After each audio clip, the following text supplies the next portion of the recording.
किसी बगुरु करबो तोहरो चरा चवहयंगना में अइहा मोर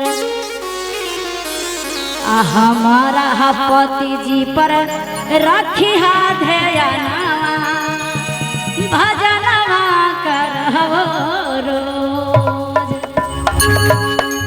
क्या बात है, ताली बजाते हैं। किसी बगुरु करबो तोहर चरा चवहयंगना में अइहा मोर बगुरु करबो तोहर चरा चवहयंगना में अइहा मोर हमारा ही पति जी पर रखिहा ध्यानवा भजनिया करहबो रोज। हमारा ही पति जी पर रखिहा नजरिया भजनिया करबो रोज। शिव गुरु करबो हम चरा चवहयंगना में अइहा मोर।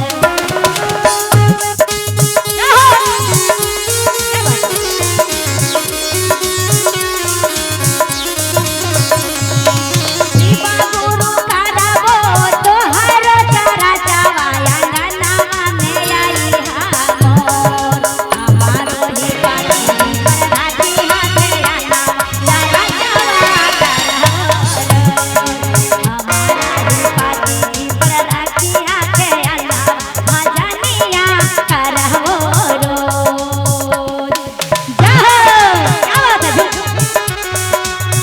अरे क्या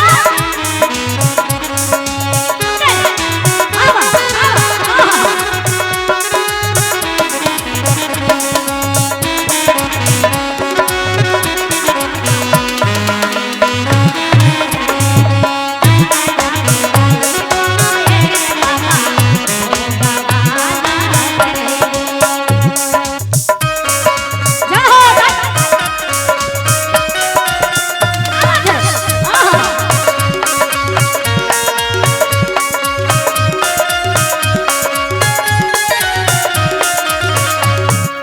सोने के चौकिया पर आसन लगाइबो भोगवा लगाइबो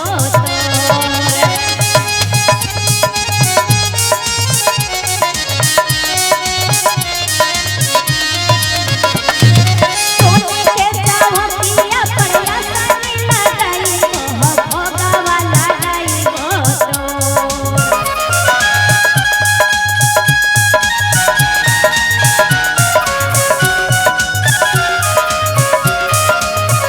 हमारा ही बेटावा पर फेरिहा नजरिया भजनवा गाइबो तो हमारा ही बेटावा पर फेरिहा नजरिया भजनवा गाइबो तो। जय हो। क्या बात है, बाबा बेटा बड़े अरे दिया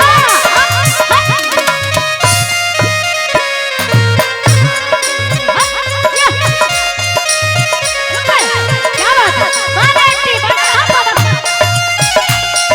अरे दिया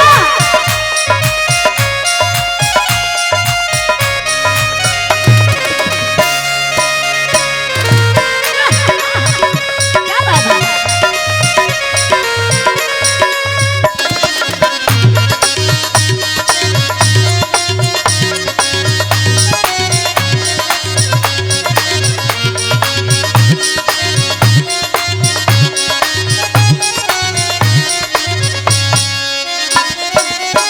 और महादेव से कह रहे हैं कि हे महादेव बाबा भोलेनाथ, और आइए हमारे दीदी जी के तरफ से बहुत सा का आशीर्वाद है हर माई के दरबार में, बाबा के दरबार में आप लोग झूमते रहिए मीठा मीठा। क्या बात है, आय हाय हाय। तो माता रानी सबकी खुशहाल रखेंगे और जय जयकार रखेंगे। तो भक्त कहती है बाबा के दरबार में और जाके कि हे बाबा भोलेनाथ तनी हमरो बाबू पर ध्यान करा और हमरो पति जी पर करी है। और ताली बजा के मीठे मीठे। क्या बात है। के फूलावा के हारावा बनाइबो हारावा पहनाइबो तोर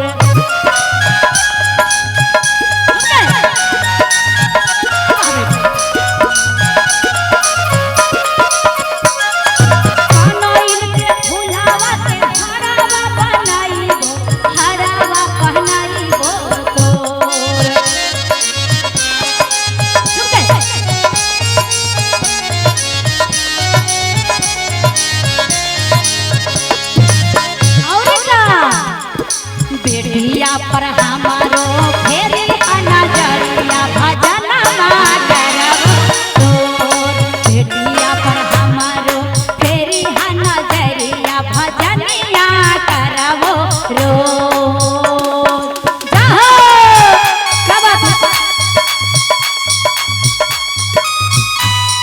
अरे दिया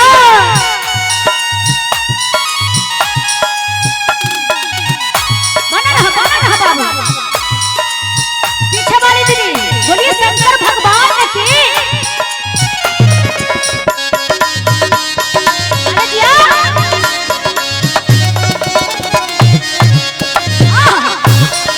क्या बात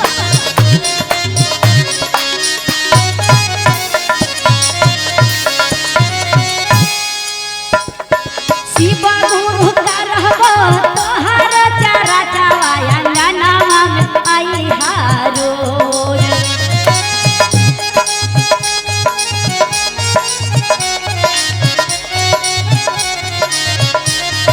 शिव गुरु का रहबो तोहर चारा चवाया नामा आई हारो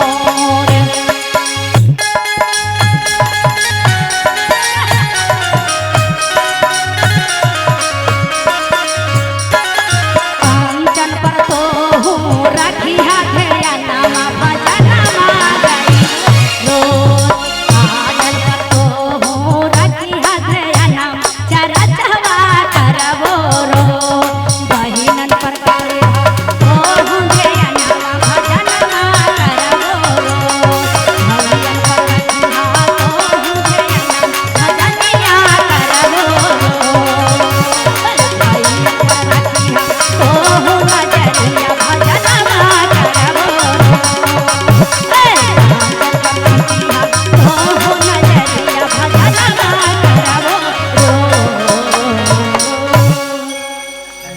आ सभे गुरु भाई बहिनन पर फेरी हा नजरिया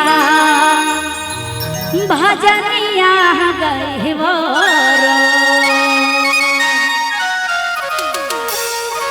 बोलिए शंकर भगवान की बोलिए शंकर भगवान की बोलिए शंकर भगवान की बोलिए शंकर भगवान